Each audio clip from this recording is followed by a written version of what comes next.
Hello everyone, welcome back to Academic Edge. आज हम लोग business studies class 12 chapter 1 that is nature and significance of management. आज हम लोग इस चैप्टर को कंटिन्यू करेंगे। इस चैप्टर का पार्ट 2 है। पार्ट 1 अगर आपने नहीं देखा है तो वो आप जाके देख लीजिए। उसमें हम लोगों ने मैनेजमेंट का कॉन्सेप्ट, इफ़ेक्टिवनेस और एफिशिएंसी में डिफरेंस और हम लोगों ने फीचर्स ऑफ मैनेजमेंट कवर किया था। इस पार्ट में हम लोग ये 4 टॉपिक्स कवर करेंगे, that is objectives of management, importance of management, nature of management जिसमें 3 टॉपिक्स आएंगे एंड लास्ट में हम लोग इसमें कवर करेंगे लेवल्स ऑफ मैनेजमेंट।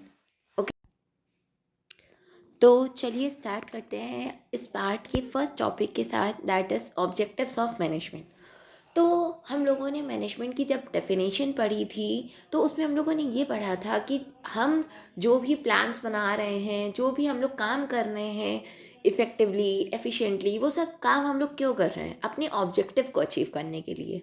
तो इस टॉपिक में हम लोग ये पढ़ेंगे कि एक बिज़नेस के मेन 3 ऑब्जेक्टिव होते हैं, ठीक है। एक बिज़नेस का खुद का ऑब्जेक्टिव यानी ऑर्गेनाइजेशनल ऑब्जेक्टिव। सेकेंड आ जाता है हमारा पर्सनल ऑब्जेक्टिव। पर्सनल मतलब आ जाता है कि बिज़नेस में बहुत सारे इंडिविजुअल्स काम कर रहे हैं, ठीक है, बहुत सारे लोग काम कर रहे हैं, तो उनके ऑब्जेक्टिव्स। और थर्ड आ जाता है सोशल ऑब्जेक्टिव, यानी आपका सोसाइटी के टुवर्ड्स भी आपकी कुछ रिस्पॉन्सिबिलिटी होती है, तो आप वो भी फुलफिल करते हो। तो ये 3 टाइप्स के आपके ऑब्जेक्टिव आ जाते हैं, ठीक है। तो चलिए हम लोग शुरू करते हैं with the very first one. So, objectives can be classified into organizational objective, social objectives and personal और individual objective. Clear? Start करते हैं पहले से, that is organizational objective. ठीक है। हम लोगों ने बताया वैसे ही कि जैसे आप प्लान्स बनाते हो, जो भी काम करते हो, वो सब आप इसलिए करते हो ताकि आप अपने ऑब्जेक्टिव को फुलफिल कर पाओ। देखो, आपने क्लास 11th में भी पढ़ा होगा कि हर बिजनेस का जो कह सकते हैं मेन ऑब्जेक्टिव जो होता है वो होता है प्रॉफिट अर्न करना, right. Main objective profit earn करना होता है, सोल ऑब्जेक्टिव प्रॉफिट अर्न करना नहीं होता। और भी बहुत सारे ऑब्जेक्टिव्स होते हैं, वो सब हम लोग क्लास 11th में पढ़ के आए हैं। इसमें हम ये पढ़ेंगे कि एक बिजनेस के ऑर्गेनाइजेशनल ऑब्जेक्टिव कैसे अचीव होते हैं या ऑर्गेनाइजेशनल ऑब्जेक्टिव्स क्या होते हैं, ठीक है।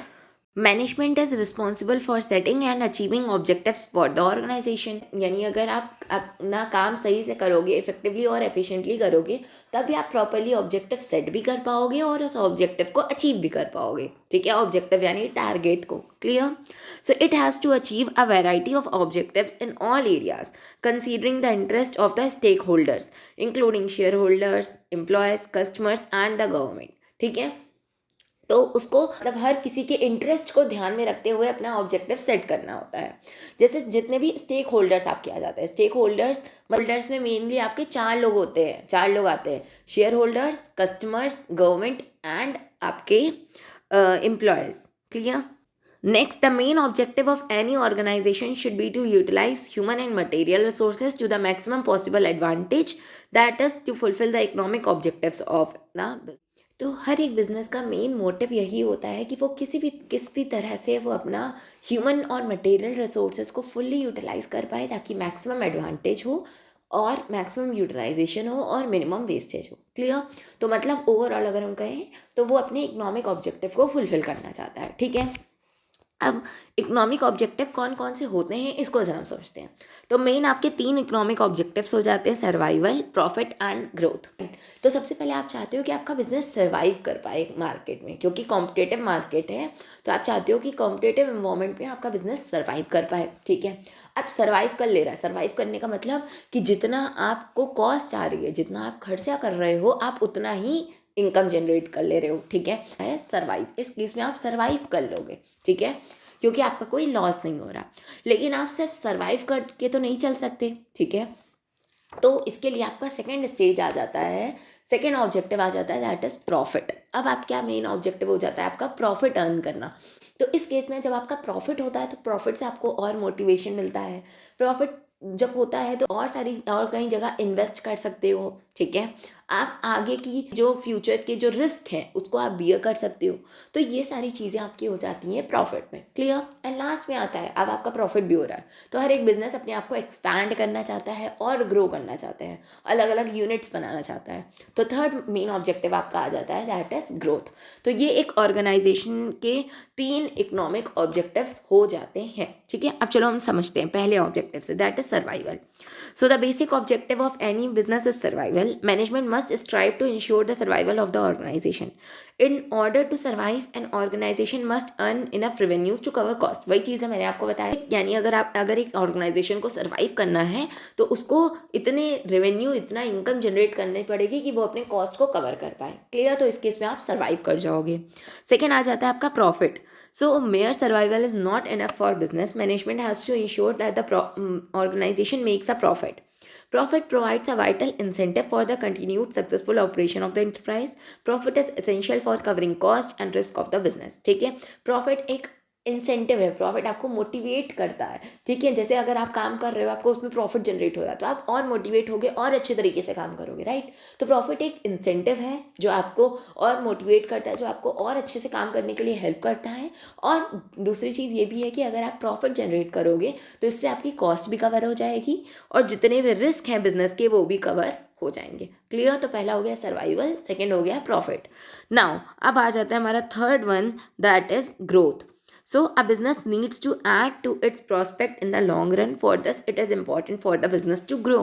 यानी आपका बिजनेस, अगर आप अपना बिजनेस को लॉन्ग टाइम में चलाना चाहते हो, मतलब लॉन्ग रन में चलाना चाहते हो, अगर आप चाहते हो कि आपका बिजनेस लंबे टाइम तक चलता रहे, तो आप क्या करोगे? आप चाहोगे कि आपका बिजनेस और एक्सपैंड हो और ग्रो करे। तो तीसरा आ जाता है ग्रोथ।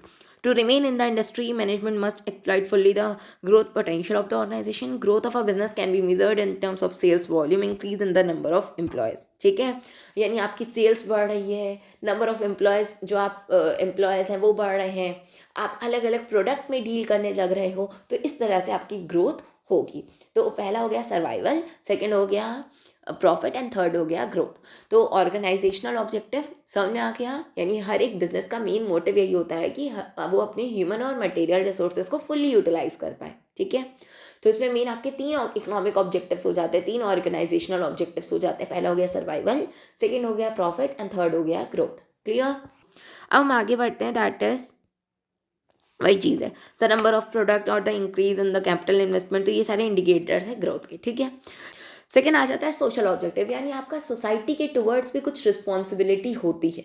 ठीक है, यानी ऐसा ना हो कि आप प्रोडक्शन तो बहुत ज़्यादा कर रहे हो, आपकी सेल्स बहुत ज़्यादा बढ़ गई, प्रॉफिट बहुत ज़्यादा हो रहा है, लेकिन आप पॉल्यूशन कर रहे हो, राइट? पॉल्यूशन कर रहे हो, आप सोसाइटी के बारे में नहीं सोच रहे हो, आप ऐसे प्रोडक्ट्स या ऐसे तरीके से ऐड कर रहे हो जो सोशल नॉर्म्स के अगेंस्ट है।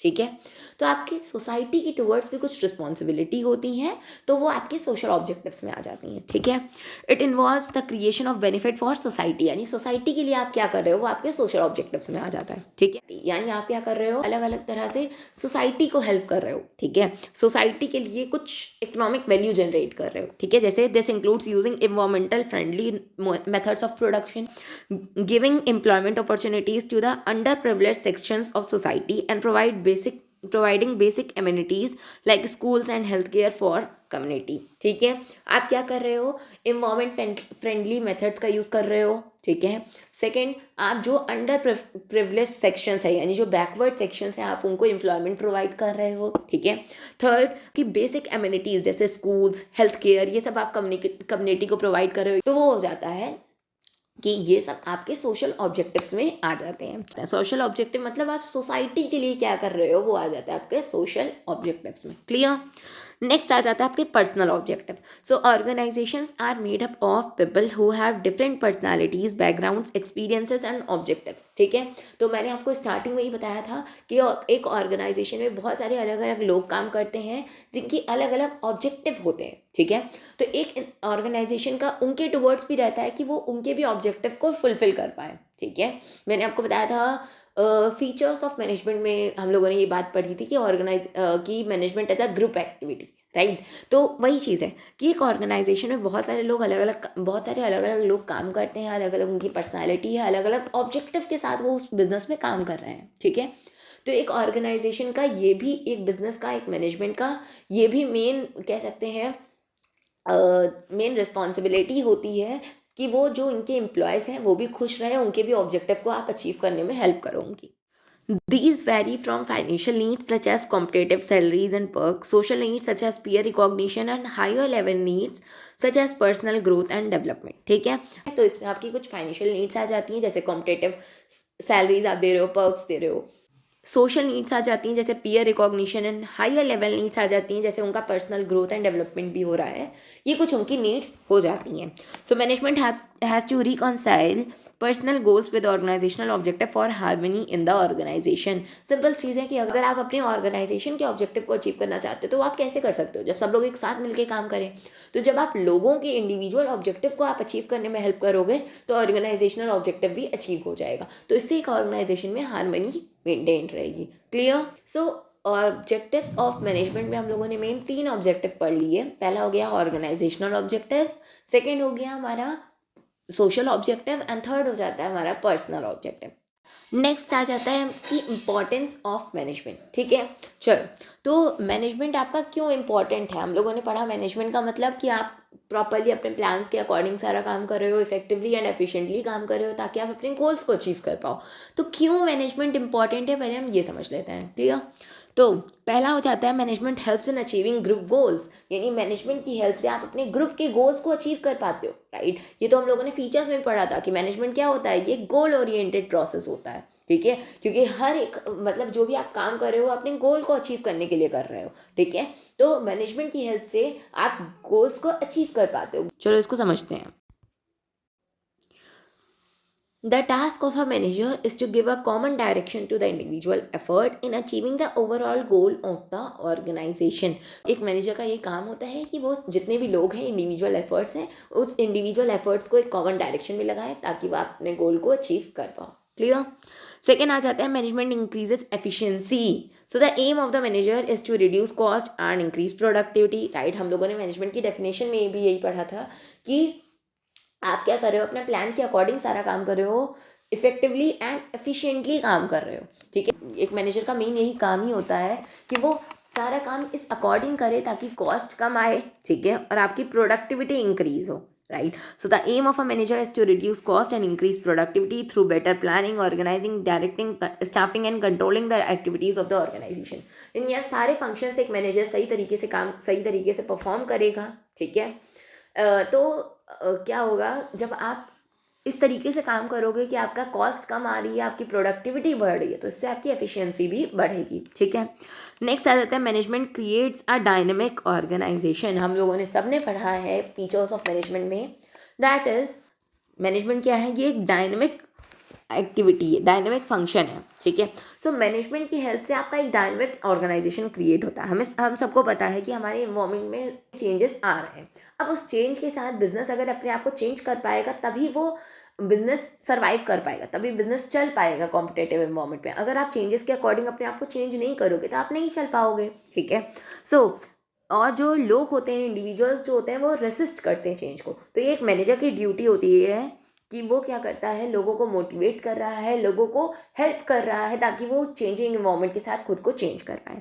सो management helps people adapt to these changes so that the organisation is able to maintain its competitive edge. ठीक है, तो ये एक मैनेजर की ड्यूटी होती है। मैनेजमेंट की हेल्प से क्या होता है, लोग इस चेंजेस के साथ खुद को चेंज कर पाते हैं, आपका बिजनेस सही से चलता रहता है। क्लियर?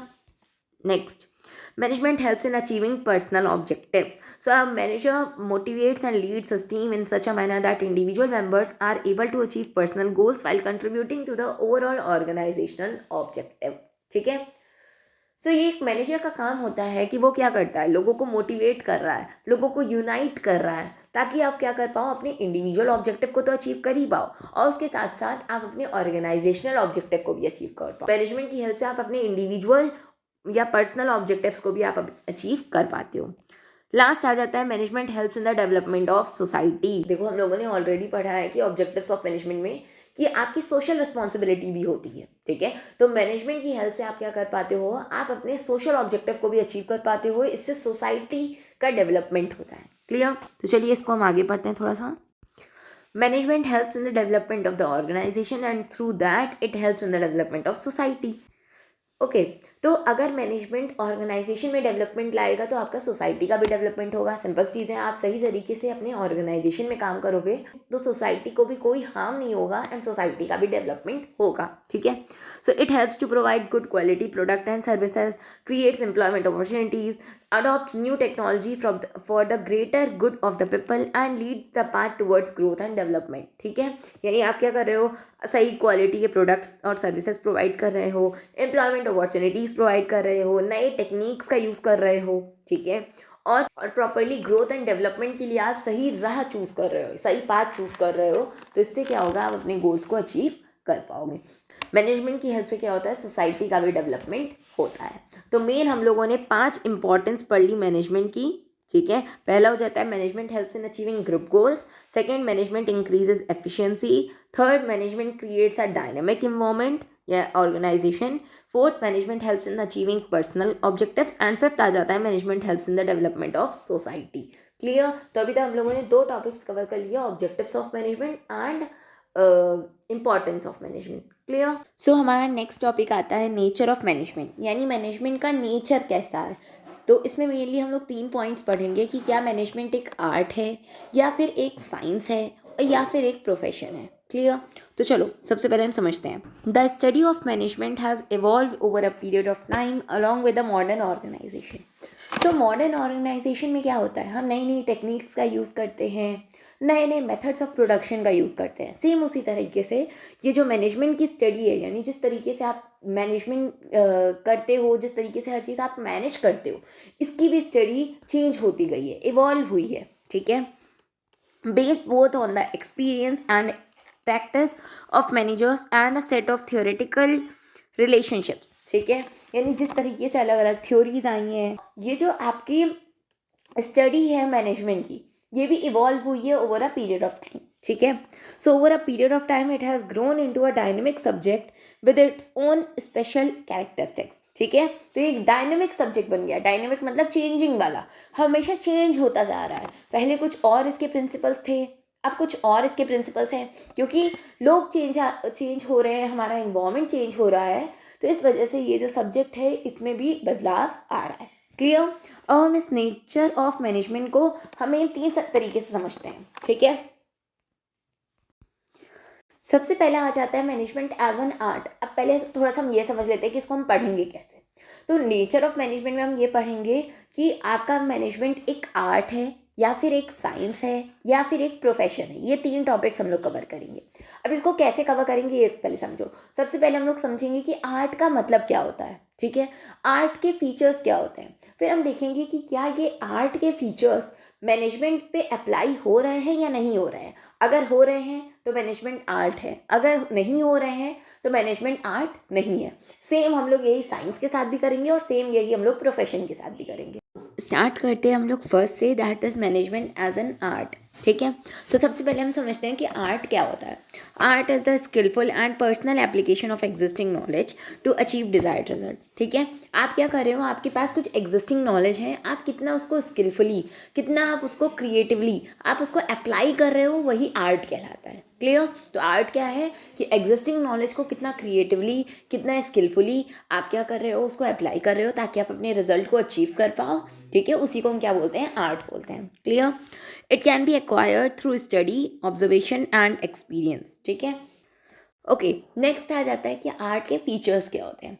तो पहला फीचर हो जाता है एग्जिस्टेंस ऑफ थियोरेटिकल नॉलेज। अभी हम लोगों ने पढ़ा कि आर्ट क्या होता है कि आप थियोरेटिकल नॉलेज मतलब जो आपने सीखा है आप उसको कितने क्रिएटिवली अप्लाई करते हो, वो आपका आर्ट कहलाता है।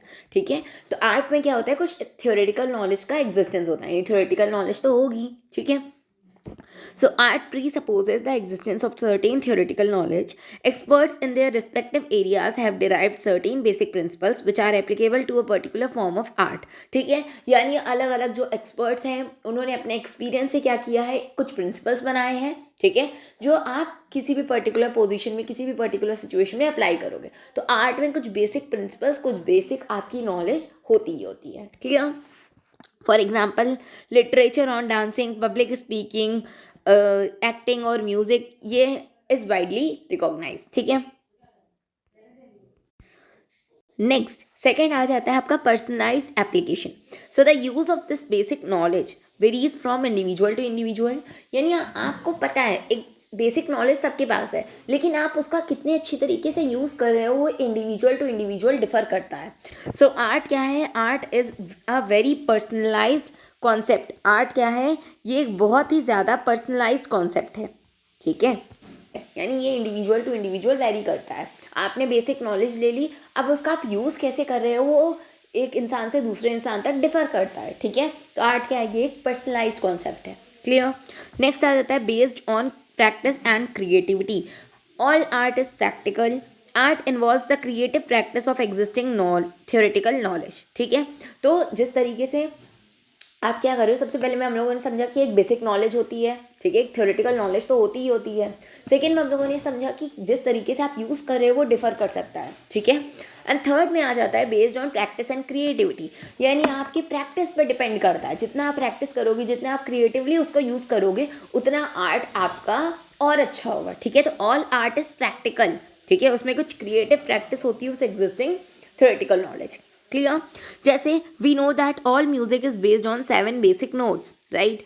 However, what makes the composition of a musician unique or different is his use of these notes in the creative manner that is entirely his own interpretation. ठीक है, तो आर्ट हम लोगों ने समझ लिया. आर्ट मतलब कि आप एग्जिस्टिंग नॉलेज को क्रिएटिवली अप्लाई कर रहे हो ताकि आप अपने रिजल्ट को अचीव कर पाओ, वो हो जाता है आर्ट. ठीक है, आर्ट के मेन 3 फीचर्स हो जाते हैं. सबसे पहले existence of theoretical knowledge, second personalised application, and third आ जाता है based on practice and creativity. Clear.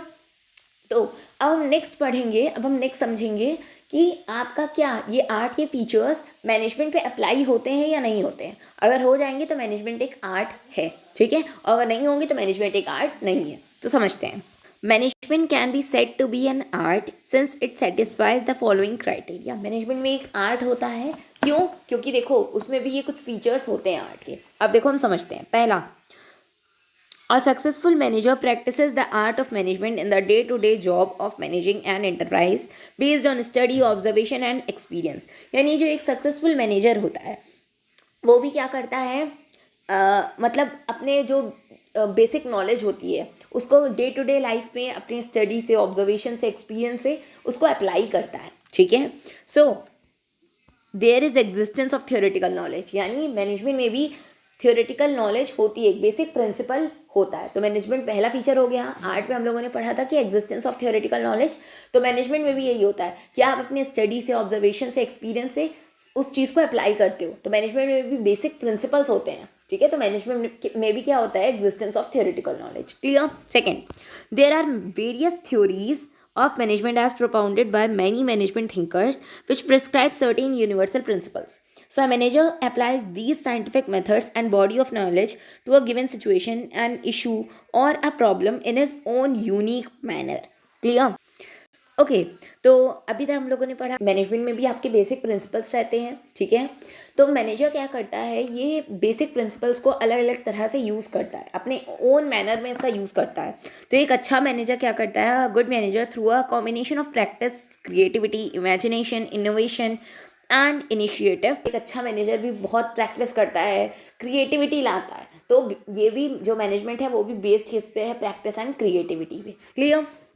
Third आ जाता है, a manager applies this acquired knowledge in a personalised and skilful manner in the light of the realities of a given situation. अब एक manager भी क्या करता है, जो भी आपने नॉलेज ली है, जो भी उसके प्रिंसिपल्स हैं, उसको अपने पर्सनल तरीके से अप्लाई करता है. ठीक है, एक गिवन प्रॉब्लम आई तो उस प्रॉब्लम पे उस प्रिंसिपल को अपने अकॉर्डिंग वो अप्लाई कर रहा है. राइट, पर्सनलाइज्ड एप्लीकेशन हो रहा है. तो मैनेजमेंट भी एक पर्सनलाइज्ड एप्लीकेशन मैनेजमेंट में भी होता है.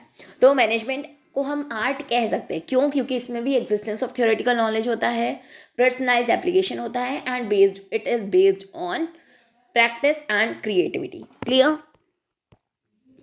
सो all management practices are based on the same set of principles. What distinguishes a successful manager from a less successful one is the ability to put these principles into practice. ठीक है, okay, सो हर management practices में, हर management में कुछ basic principles होते हैं, ठीक है।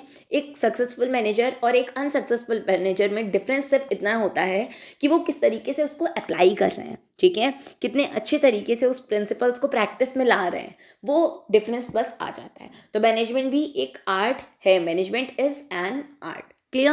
अब हमारा सेकेंड आ जाता है मैनेजमेंट एज अ साइंस। क्या मैनेजमेंट एक साइंस है या नहीं है? इसके लिए सबसे पहले हम समझते हैं कि साइंस का मतलब क्या होता है, साइंस के फीचर्स क्या होते हैं, फिर हम देखेंगे। क्लियर। सो साइंस क्या है? Science is a systematised body of knowledge that explain certain general truths और द ऑपरेशन और जर्नल लॉज। यानी साइंस में क्या होता है, कुछ जर्नल प्रिंसिपल्स होते हैं, कुछ लॉज होते हैं, ठीक है। साइंस किस पे डिपेंड करता है? साइंस आपके जर्नल ट्रुथ पे डिपेंड करता है, राइट। जैसे law of gravity, law of inertia, ये सब क्या है? ये सब आपके साइंटिफिक प्रिंसिपल्स हैं। तो साइंस क्या है? एक सिस्टमैटिक वे में सारा काम हो रहा है, सिस्टमेटाइज्ड बॉडी ऑफ नॉलेज है जिसमें कुछ जर्नल ट्रुथ्स, कुछ जर्नल लॉज होते हैं। क्लियर। नेक्स्ट हम समझते हैं कि फीचर्स क्या हो जाते हैं साइंस के, ठीक है। साइंस के फीचर्स पहले हम समझेंगे, फिर हम देखेंगे कि क्या ये फीचर्स मैनेजमेंट पे भी अप्लाई होते हैं या नहीं होते। क्लियर। तो चलो देखते हैं फीचर्स क्या हो जाते हैं आपके साइंस के। ओके, सो फर्स्ट फीचर आ जाता है सिस्टमेटाइज्ड बॉडी ऑफ नॉलेज। ये तो अभी हम लोगों ने देखा, science is a systematised body of knowledge, its principle are based on cause and effect relationship, right. हमको सबको पता है कि साइंस क्या होती है। साइंस एक सिस्टमेटाइज्ड बॉडी ऑफ नॉलेज होती है, इसमें हर काम एक सिस्टम से होता है, ठीक है। इसका जो प्रिंसिपल है, इसमें बहुत सारे प्रिंसिपल्स होते हैं, वो किस पे बेस्ड रहते हैं? कॉज एंड इफेक्ट रिलेशनशिप पे। सेकेंड आ जाता है आपका प्रिंसिपल बेस्ड ऑन एक्सपेरिमेंटेशन। यानी जितने भी साइंटिफिक प्रिंसिपल्स आपके बनाए गए हैं वो ऐसे ही नहीं बना दिए गए हैं, बहुत सारे एक्सपेरिमेंट्स हुए हैं तब जाके फाइनली एक प्रिंसिपल बनाया गया है, ठीक है। So scientific principles are first developed through observation and then tested through repeated experimentation under controlled conditions, ठीक है। तो सबसे पहले आपने ऑब्जर्वेशन से एक प्रिंसिपल बनाया, ठीक है, फिर उस प्रिंसिपल को बार बार आपने एक्सपेरिमेंट करके उसको टेस्ट किया और फिर जाके फाइनली एक प्रिंसिपल निकल के आता है, ठीक है। तो साइंटिफिक प्रिंसिपल्स जितने भी रहते हैं वो सब एक्सपेरिमेंटेशन पे डिपेंड करते हैं। क्लियर। नेक्स्ट आ जाता है universal validity. Scientific principles have universal validity and application. यानी जितने भी साइंस के प्रिंसिपल्स रहते हैं वो यूनिवर्सली एप्लीकेबल रहते हैं। यानी जो चीज़ यहाँ होगी, जो जिस तरीके से आप साइंटिफिक प्रिंसिपल्स यहाँ अप्लाई करोगे, वो चीज़ आप कहीं और किसी और कंट्री में, किसी और पार्ट ऑफ द वर्ल्ड में भी अप्लाई करोगे तो वैसे ही अप्लाई होगा, राइट। तो सारे साइंटिफिक प्रिंसिपल्स जितने भी होते हैं उनकी यूनिवर्सल वैलिडिटी होती है, यूनिवर्सल एप्लीकेबिलिटी होती है। क्लियर। अब तो इन फीचर्स के according, based on above features, we can say that management has some characteristics of science. हम ये कह सकते हैं कि मैनेजमेंट में कुछ फीचर्स होते हैं साइंस के। मैनेजमेंट पूरा साइंस नहीं होता है, अब क्यों नहीं होता ये अभी हम पढ़ते हैं, लेकिन मैनेजमेंट में कुछ फीचर्स आपके साइंस के आ जाते हैं। क्लियर। ओके, सो फर्स्ट आ जाता है management has a systematised body of knowledge, right. It has its own theory and principles that have developed over a period of time. ये तो अभी हम खुद पढ़ के आए हैं कि मैनेजमेंट क्या है, ये एक सिस्टमेटाइज्ड बॉडी ऑफ नॉलेज में इसमें भी कुछ बेसिक प्रिंसिपल्स होते हैं, राइट। कुछ बेसिक थ्योरी होती है जो आपके बहुत सारे अलग अलग मैनेजर्स ने बनाई है अपने एक्सपीरियंस के थ्रू, राइट। तो मैनेजमेंट में भी आपका सिस्टमेटाइज्ड बॉडी ऑफ नॉलेज होता है। क्लियर। सेकेंड आ जाता है the principles of management have evolved over a period of time based on repeated experimentation and observation in different types of organization। यानी जिस तरह साइंस के प्रिंसिपल्स आपने अलग अलग एक्सपेरिमेंट करके फिर फाइनली आपने साइंटिफिक प्रिंसिपल्स बनाए हैं, सेम उसी तरह जितने भी आपके मैनेजमेंट में प्रिंसिपल्स होते हैं, मैनेजरल प्रिंसिपल्स जो भी होते हैं, वो भी प्रिंसिपल्स आपके एक्सपेरिमेंट के थ्रू होते हैं। आपने ऑब्जर्व किए होंगे, फिर फाइनली आपने एक प्रिंसिपल बनाया होगा, एक थ्योरी बनाई होगी। Clear? So, however, since management deals with human beings and human behavior, the outcomes of these experiments are not capable of being accurately predicted or replicated. ठीक है? Therefore, management can be called an inexact science. क्योंकि management में आप क्या करते हो, human beings के साथ डील करते हो और जो ह्यूमन बिहेवियर है वो अनप्रिडिक्टेबल है, तो इसलिए और मैनेजमेंट जो होता है वो आपके ह्यूमन बींग्स के साथ डील करता है। तो मैनेजमेंट क्या है, इसमें जो भी आप प्रिंसिपल बनाओगे वो डिफर भी हो सकते हैं, ठीक है। इसमें चाहे आप जितनी भी ऑब्जर्वेशन, जितने भी एक्सपेरिमेंट करके आप प्रिंसिपल बना रहे हो, लेकिन ये प्रिंसिपल डिफर भी हो सकते हैं क्योंकि मैनेजमेंट ह्यूमन बींग्स के साथ डील करता है और ह्यूमन बींग का जो बिहेवियर होता है वो अनप्रेडिक्टेबल होता है, इसलिए हम मैनेजमेंट को एक इनएग्जैक्ट साइंस कह सकते हैं। क्लियर। नेक्स्ट अब आ जाता है हमारा third point, that is okay, Since the principles of management are not as exact as the principles of science, their application and use is not universal. क्योंकि जो आपके प्रिंसिपल्स रहते हैं मैनेजमेंट के वो इनएग्जैक्ट साइंस रहते हैं, यानी वो आपके एग्जैक्टली वैसे नहीं रहते जैसे साइंटिफिक प्रिंसिपल्स रहते हैं, तो इसलिए इनकी यूनिवर्सल एप्लीकेबिलिटी या यूनिवर्सली आप इसको यूज़ नहीं कर सकते, ठीक है। तो इनकी यूनिवर्सल एप्लीकेबिलिटी नहीं होती है। Clear?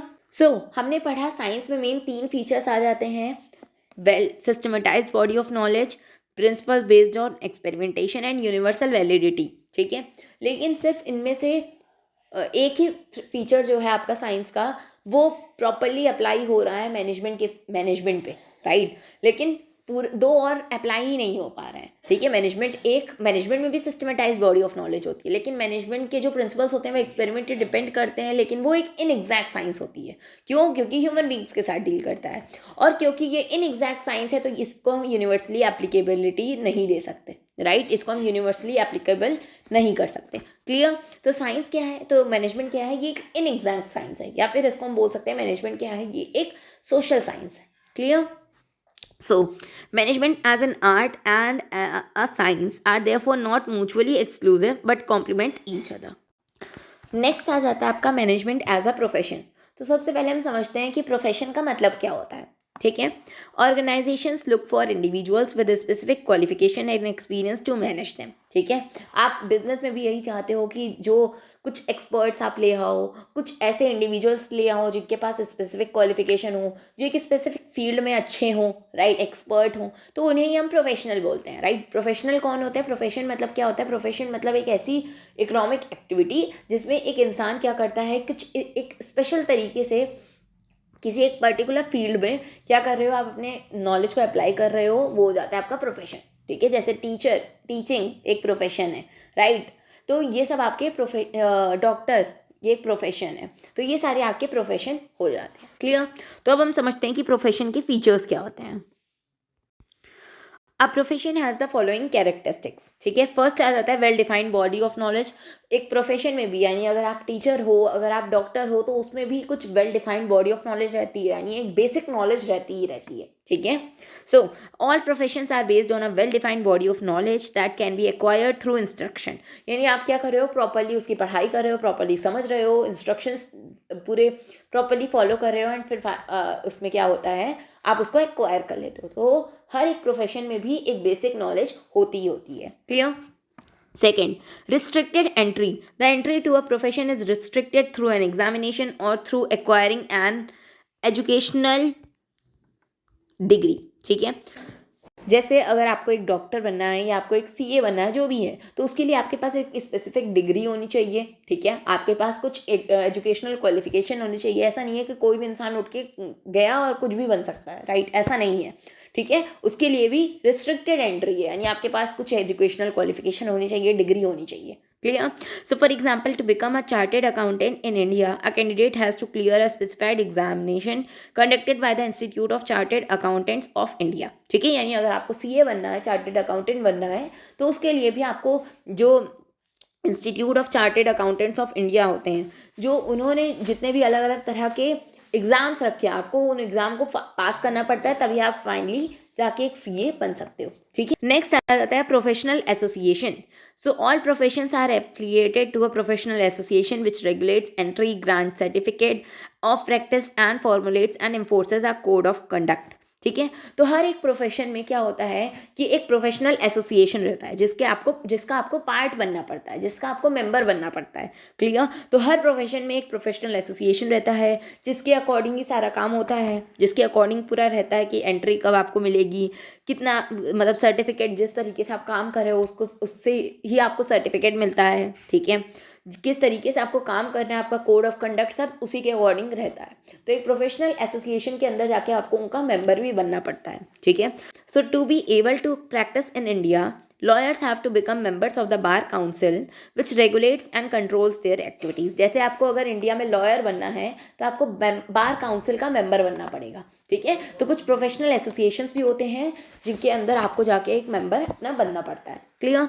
Next, ethical code of conduct. So all professions are bound by a code of conduct which guides the behavior of its members. ठीक है, आप टीचर हो, आप डॉक्टर हो, आपको किस तरीके से पेशेंट के साथ डील करना है, आपको किस तरीके से स्टूडेंट के साथ डील करना है, वो पूरा रहता है कि आपके प्रोफेशन में ही रहता है. ठीक है, तो अभी हम लोगों ने जाना कि प्रोफेशनल एसोसिएशन रहते हैं तो वही बताते हैं कि आपका बिहेवियर कैसा होना चाहिए. क्लियर? एक एथिकल कोड ऑफ कंडक्ट होता है.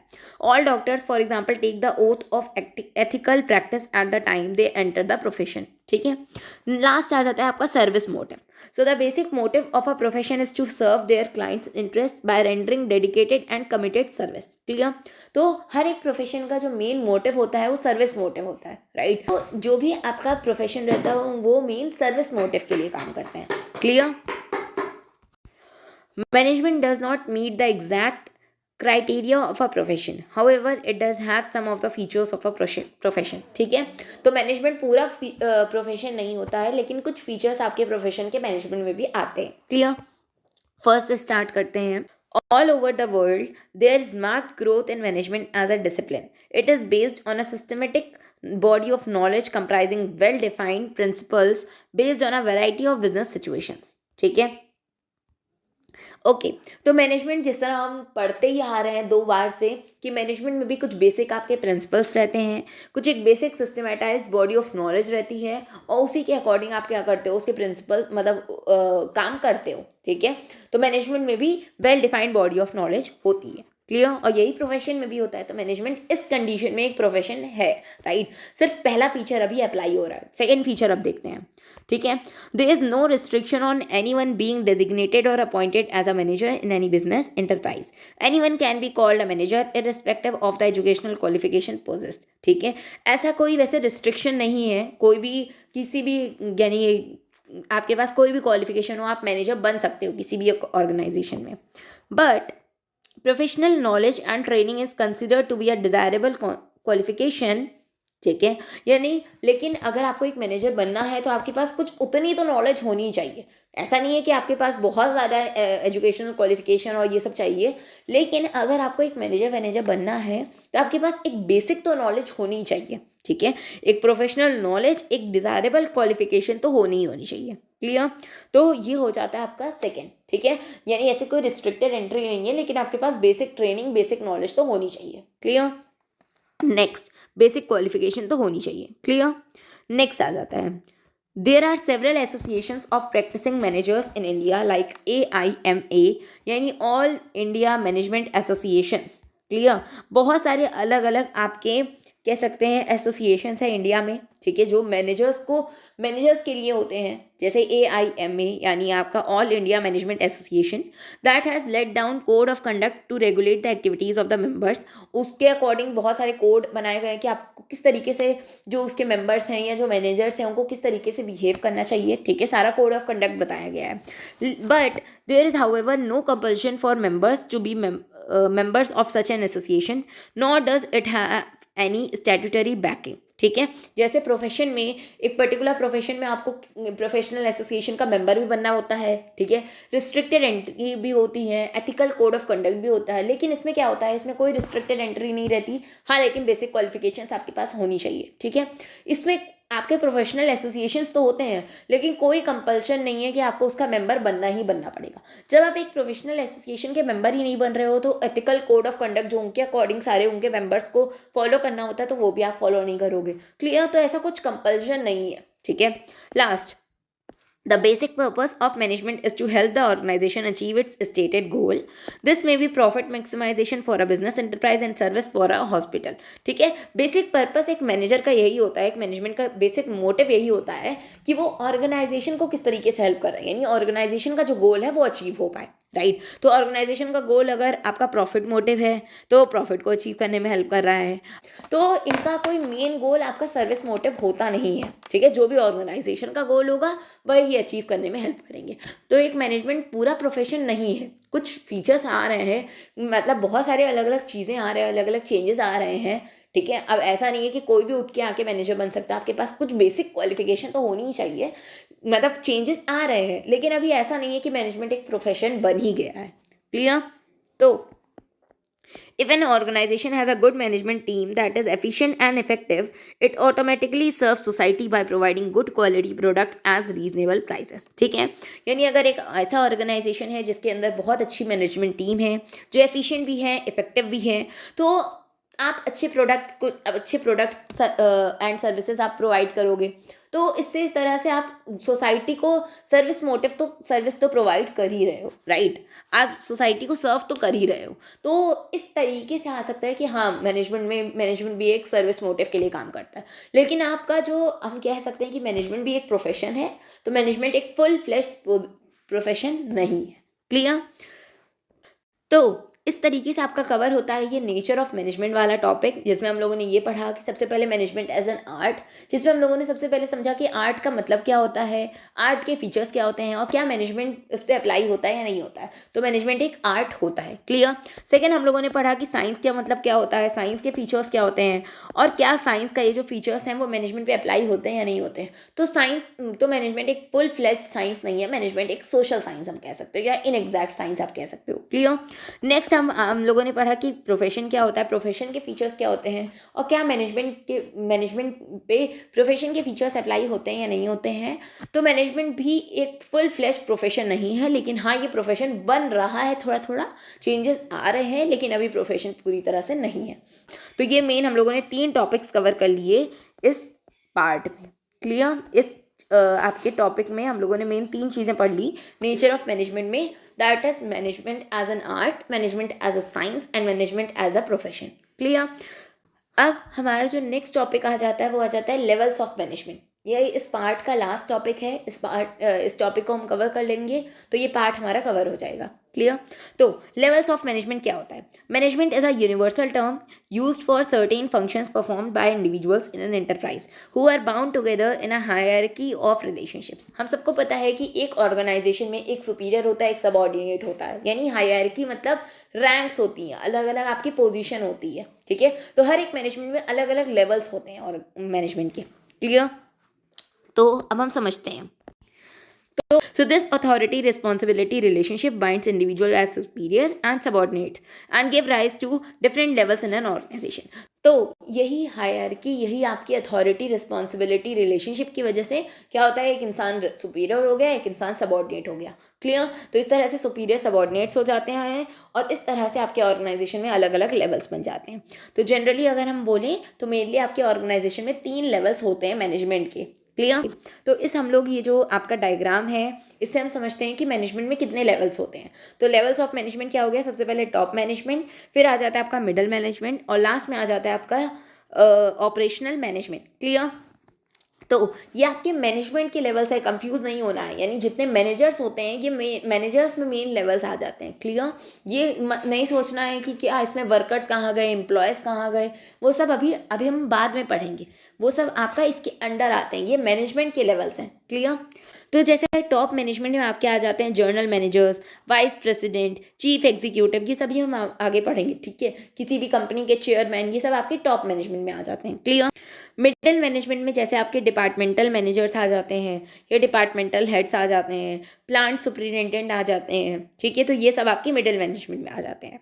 और ऑपरेशनल मैनेजमेंट में आपके फोरमैन एंड सुपरवाइजर्स आ जाते हैं। क्लियर? तो ये सारे आपके मेन 3 मैनेजमेंट के लेवल्स होते हैं।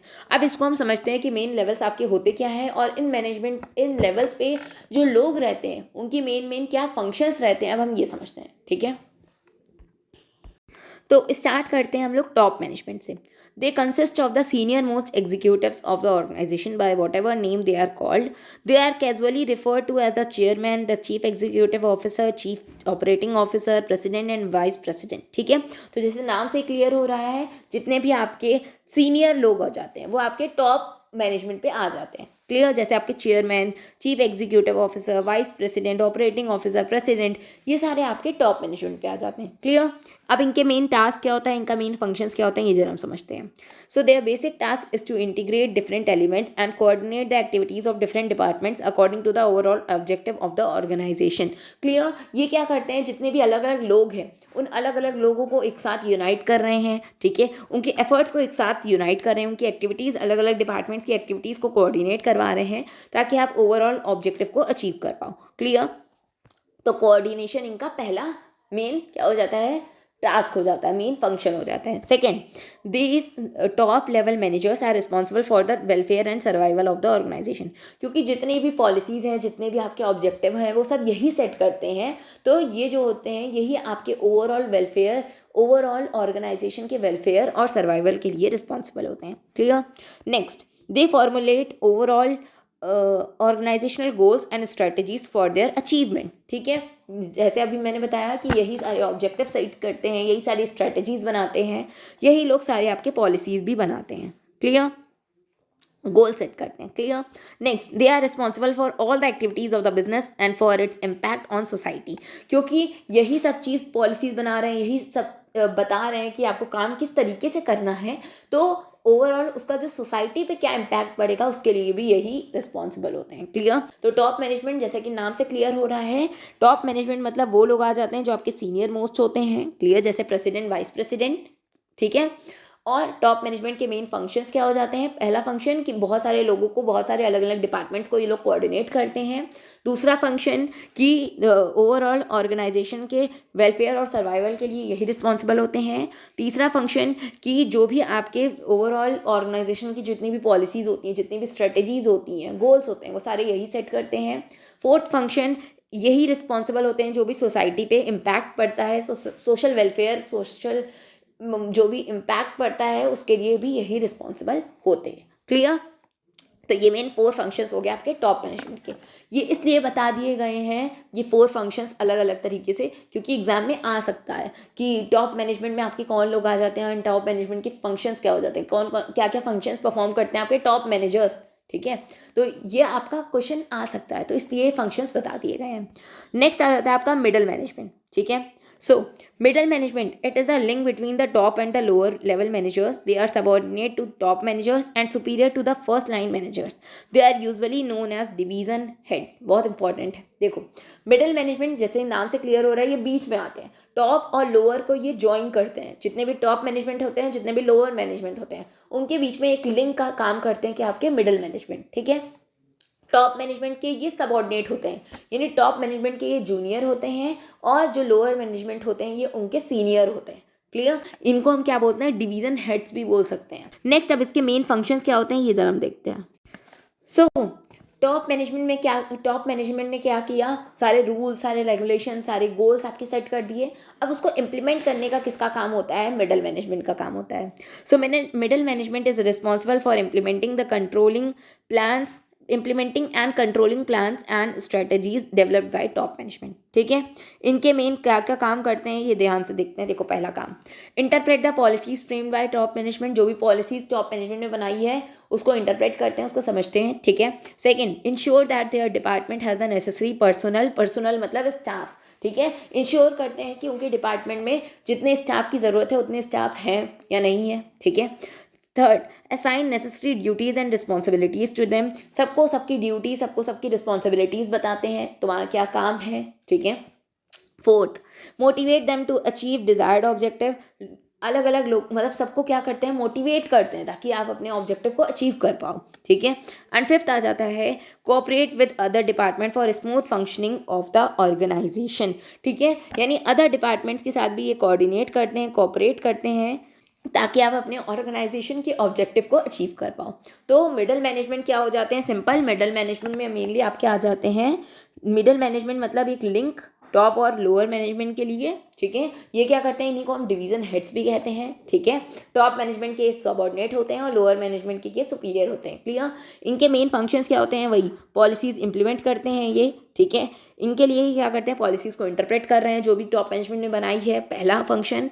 सेकेंड, ये क्या करते हैं, पर्सनल जितने भी आपको स्टाफ की ज़रूरत है वो इंश्योर करते हैं. थर्ड, लोगों को ड्यूटीज़ और रिस्पॉन्सिबिलिटीज़ डिज़ाइन करते हैं. फोर्थ, हर एक इंसान को मोटिवेट करते हैं ताकि अपने ऑब्जेक्टिव को अचीव कर पाओ. और जो अदर डिपार्टमेंट्स हैं उनके साथ भी कोऑपरेट करते हैं, कोऑर्डिनेट करते हैं ताकि आप अपने ऑर्गेनाइजेशनल ऑब्जेक्टिव को अचीव कर पाओ. क्लियर. तो ये आ जाते हैं आपके मिडल मैनेजमेंट. क्लियर. नेक्स्ट आ जाता है आपका सुपरवाइजरी और ऑपरेशनल मैनेजमेंट. ये आपके लोअर मैनेजमेंट आ जाते हैं. ठीक है. लोअर में आ जाते हैं. Foreman and supervisors comprise the lower level in the hierarchy of the organisation. Okay, so इस जो लेवल पे आ जाते हैं, इस मैनेजमेंट लेवल पे कौन कौन आ जाते हैं, आपके फोरमैन एंड सुपरवाइजर्स आ जाते हैं। Supervisors directly oversee the efforts of the workforce, यानी ये आपके लोअर पे आ जाते हैं, लोअर मैनेजमेंट में आ जाते हैं। तो जितने भी उसके नीचे वर्कर्स जितने भी होते हैं, जितने भी एम्प्लॉयज़ रहते हैं, उनके साथ मेनली डील ये करते हैं, ठीक है। सबके जो एफर्ट्स हैं उनको मेनली सुपरवाइज कर रहे हैं, चेक वेक कर रहे हैं, तो वो आपके सुपरवाइजर्स का काम हो जाता है। Clear? Supervisory management plays a very important role in the organization since they interact with the actual workforce and pass on instructions of the middle management to the workers. So, through their efforts, quality of output is maintained, wastage of materials is minimized, and safety standards are maintained. ठीक है, तो क्योंकि जो आपके supervisory level पे जितने भी आपके मैनेजमेंट रहते हैं, ये जो last level, lower level management जो होते हैं, वो डायरेक्टली कांटेक्ट में रहते हैं आपके वर्कफोर्स के साथ, यानी जितने भी लोग काम कर रहे हैं वर्कर्स के साथ डायरेक्टली ये लोग कांटेक्ट में रहते हैं। तो ये जो होते हैं इनका बहुत इंपॉर्टेंट रोल होता है आपके ऑर्गेनाइजेशन में। क्लियर? क्योंकि ये वर्कर्स के साथ इंटरेक्ट कर रहे हैं, जो भी मिडिल मैनेजमेंट के जितने भी इंस्ट्रक्शंस हैं वो यही पहुंचाते हैं वर्कर्स को, ठीक है। तो ये बहुत इंपॉर्टेंट होते हैं आपके ऑर्गेनाइजेशन के लिए। क्लियर? तो इनके एफर्ट्स की हेल्प से क्या होता है, क्वालिटी ऑफ आउटपुट मेंटेन रहता है, वेस्टेज कम से कम होती है, सेफ्टी स्टैंडर्ड्स मेंटेन रहते हैं। तो ये सब ये काम करते हैं। क्लियर? तो सुपरवाइजरी लेवल पे कौन कौन आ जाते हैं, फोरमैन एंड सुपरवाइजर्स आपके। ये क्या करते हैं, ये वर्कर्स के साथ डायरेक्टली इंटरेक्ट करते हैं। क्लियर? तो इसलिए इनका बहुत इंपॉर्टेंट रोल होता है क्योंकि वर्कर्स के साथ डायरेक्टली कॉन्टैक्ट होता है इनका, ठीक है। तो ये क्या करते हैं, जो मिडिल मैनेजमेंट में जितने भी इंस्ट्रक्शंस हैं वो वर्कर्स तक ये पहुंचाते हैं। क्लियर? तो इन्हीं के एफर्ट्स की वजह से क्वालिटी ऑफ आउटपुट मेंटेन रहता है, वेस्टेज कम से कम होती है और सेफ्टी स्टैंडर्ड्स भी मेंटेन रहते हैं। क्लियर? तो इस जो लेवल्स ऑफ मैनेजमेंट है इसमें मेनली हम लोगों ने 3 लेवल्स ऑफ मैनेजमेंट कवर किया। सबसे पहले top management, second middle management and third आ जाता है सुपरवाइजरी और ऑपरेशनल मैनेजमेंट। क्लियर? तो आई होप आपको ये 4 टॉपिक्स अच्छे से क्लियर हो गए होंगे। हम लोगों ने इस पार्ट में मेनली 4 टॉपिक्स कवर किए हैं। सबसे पहले objectives of management, importance of management, nature of management and हम लोगों ने लेवल्स ऑफ मैनेजमेंट कवर किया है। क्लियर? तो आई होप आपको ये चारों टॉपिक्स अच्छे से क्लियर हो गए होंगे। इसके आगे के जो टॉपिक्स हैं वो हम लोग नेक्स्ट पार्ट में कवर करेंगे। एंड अगर आपको ये वीडियो अच्छा लगा तो do like, share, comment and subscribe to my channel and thanks for watching. ठीक है।